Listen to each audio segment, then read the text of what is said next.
এবার চলুন সরাসরি চলে যাওয়া যাক সন্দেশখালীতে। সন্দেশখালীতে শাহজাহান বাহিনীর দাপট অত্যাচার লাগাতার হচ্ছে, কিন্তু 3 বিজেপি কর্মী খুনে সিআইডি কি করছিল? তদন্ত না প্রহসন? প্রশ্ন করুন কেন এই কথা বলছি, সম্ভাব্য উত্তর রইল আপনাদের জন্য। গতকাল আমাদেরকে সিবিআই একজনের নাম জিজ্ঞাসা করছিল, পশুপতি মণ্ডল বলে। ভদ্রলোক 15 সাল থেকে প্যারালাইজড হয়ে পড়েছিল। 19 সাল বা 20 সালের দিকে তিনি মারা গেছেন। তার নামও দেখছি সাক্ষী হিসাবে দিয়ে দিয়েছে।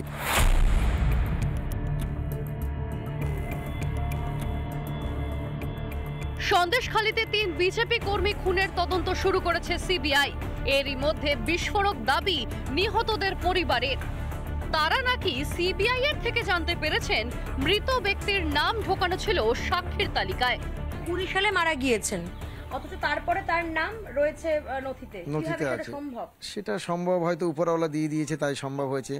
সিআইডি যদি সত্যি প্রকৃত তদন্ত করতো এগুলো সম্ভব হতো না। তারা তো এখানে কখনো আসেনি, শুনেছে আর বসিয়ে দিয়েছে। আশ্চর্য হতে হয়, যেখানে মৃত মানুষের নাম সাক্ষী হিসেবে নথিভুক্ত করা হয়েছিল, তাহলে কি চেষ্টা করা হচ্ছিল? যাদের যাদের সাক্ষী হিসেবে নাম নথিভুক্ত করা হয়েছিল, যাতে তারা সাক্ষীটাই না দিতে পারেন কোনোদিনও।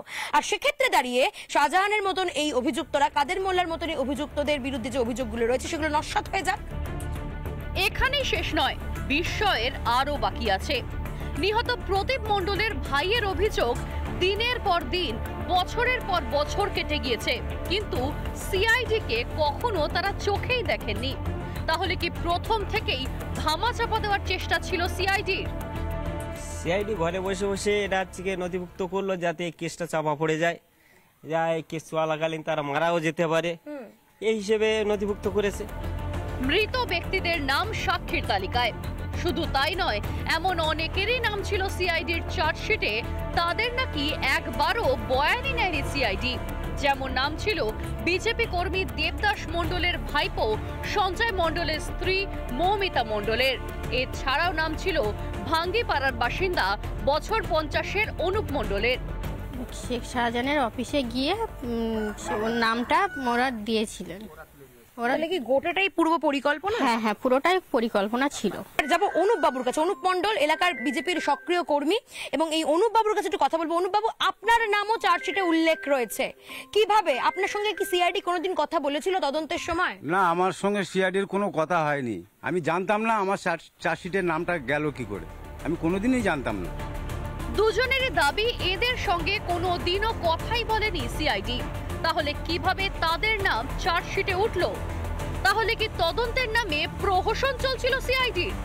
এখনো সন্দেশখালীর বাসিন্দাদের তাড়া করে বেড়ায় 2019 সালের সেই ঘটনা, কিন্তু তারপরেও থেমে থাকেনি শাহজাহান বাহিনী।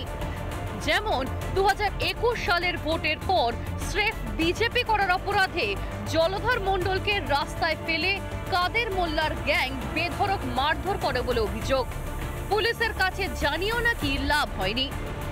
21 সাল আপনার জীবনে ভয়ঙ্কর অভিজ্ঞতা কি হয়েছিল 2021 সালে ভোটের পরে, ফলাফলের পরে? আমরা হেরে গেছিলাম বলে এই আমাদের মারধর করলো। কারা মারধর করলো? কাদের মোল্লার লোকজন। জলকরের বাঁধে পড়েছিলেন? হ্যাঁ, অজ্ঞান হয়ে পড়েছিল। এবার বাড়ি এনে এইবারে ব্যান্ডেজ করে, এবার ওষুধ, জ্বরের ওষুধ ছিল, জ্বর এসেছে, এবার ওষুধ খাইয়ে। অভিযোগ জানিয়েছিলেন? হ্যাঁ, পুলিশ এসেছিল, এসে দেখে বললো যে তোমরা হসপিটালে নিয়ে যাও। আর কিছু বলেনি? অভিযোগ নেয়নি? না, অভিযোগ নেয়নি পুলিশ। জলধর বাবু, অভিযোগ নেয়নি পুলিশ? যে পুলিশের রক্ষা করার কথা সেই পুলিশ আপনাদের কোনো অভিযোগ নিল না? সন্দেশখালীর আনাচে কানাচে কান পাতলে শোনা যায় আরো কত শত অত্যাচারের কাহিনী। সন্দেশখালী দিন গুনছে, তারা আশাবাদী সিবিআই তদন্তে এবার হয়তো সাজা পাবে দোষীরা। রিপাবলিক বাংলা। নানা ধরনের কন্টেন্ট দেখার জন্য লাইক করুন, শেয়ার করুন আমাদের ফেসবুক পেজ, সাবস্ক্রাইব করুন আমাদের ইউটিউব চ্যানেল। পাশাপাশি অন্যান্য ব্রেকিং নিউজের জন্য অবশ্যই চোখ রাখুন রিপাবলিক বাংলায়।